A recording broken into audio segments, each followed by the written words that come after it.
ठाणे महानगरपालिकेच्या सार्वत्रिक निवडणुकीमध्ये नौपाडा प्रभाग क्रमांक 21 मधून उपमुख्यमंत्री एकनाथ शिंदे यांचा कट्टर शिवसैनिक किरण नागती यांनी अपक्ष म्हणून निवडणूक एकाकी लढली होती।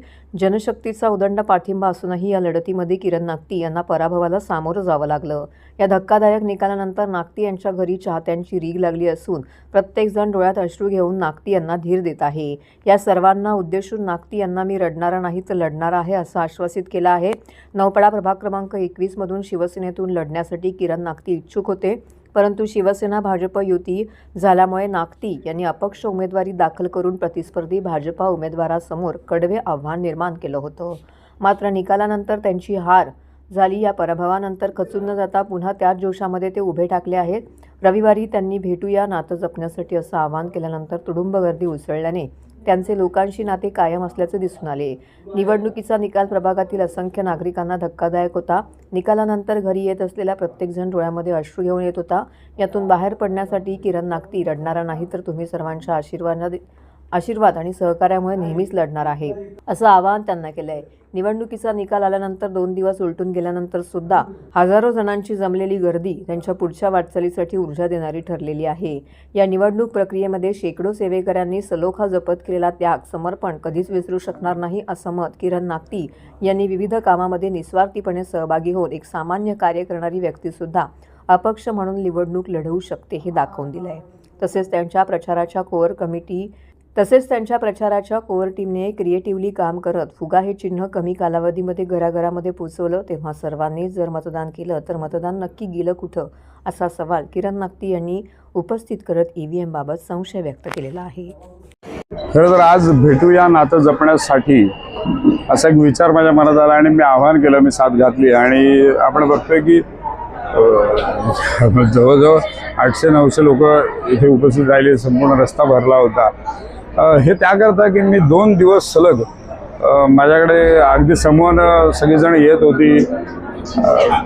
दुर्दैवानं त्यांचे अश्रू, त्यांचा रिस्पेक्ट मी करत होतो, पण प्रत्येकाच्या कुठेतरी अश्रूचा बांध फुटला होता आणि मग घरात ते असं वातावरण असं झालं की काही मोठं दुःख झालंय अशा पद्धतीचं वातावरण होत होतं। त्या सगळ्यांना सुद्धा मला असं वाटतं खूप मोठा धक्का प्रत्येकाला बसला होता। म्हणून मी आवाहन केलं की आपण सगळेजण भेटूया आणि आज मी माझी जी काही पुढच्या कामासाठीची दिशा आहे ती त्यांना सांगितली, एक संकल्प केलेला आहे आणि गुरुवारपासून तो संकल्प अंमलात आणला जाईल। नव्यानं आणखीन काही गोष्टी कशा करणार आहे ते मी सांगितलं। त्याच्यामुळे मला असं वाटतं मी प्रत्येकाला सांगितलं, प्रत्येक जण कुठेतरी मला सांगत होता की तुम्ही हारला नाही, तुम्ही जिंकला। मला असं वाटतं हीच तर गोष्ट आहे, लोकांची मनं जिंकणं आणि निवडणूक जिंकणं यात सुद्धा थोडासा फरक आहे। आपण लोकांची मनं जिंकलेली आहेत आणि ती मनं जेव्हा माझ्यासोबत आहेत तेव्हा पुढचा प्रवास आहे हा करण्यासाठी मला असं वाटतं सोपा जाईल। आजचा हा कार्यक्रम म्हणजे आपण काय वेळेला म्हणतो ना, जगातलं 7वं आश्चर्य। निवडणुकीमध्ये हारल्यानंतर देखील आज एवढ्या प्रमाणामध्ये ह्या प्रभागातील सर्व सिनियर सिटीजन, तरुण मुलं मुली, आया बहिणी या ठिकाणी आल्या, राजकीय लोक आले आणि किरण नागतीला आशीर्वाद दिलाय की आता तू थांबायचं नाही, तू चाल गड्या, तुला भीती कुणाची, त्या पद्धतीने किरणने आता ह्या कामामध्ये लक्ष घातलेलं आहे। आता तो 21 प्रभागापुरता मर्यादित न राहता सर्वांची अपेक्षा अशी आहे की किरण नागतीने आता पूर्ण विधानसभा मध्ये भ्रमण करावं।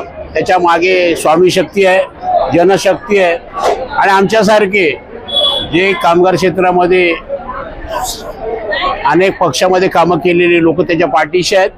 त्यामुळे त्याला न घाबरता न डगमगता किरण नागती हे सर्व काम पूर्ण करेल आणि त्याला सर्वांचा आशीर्वाद आहे।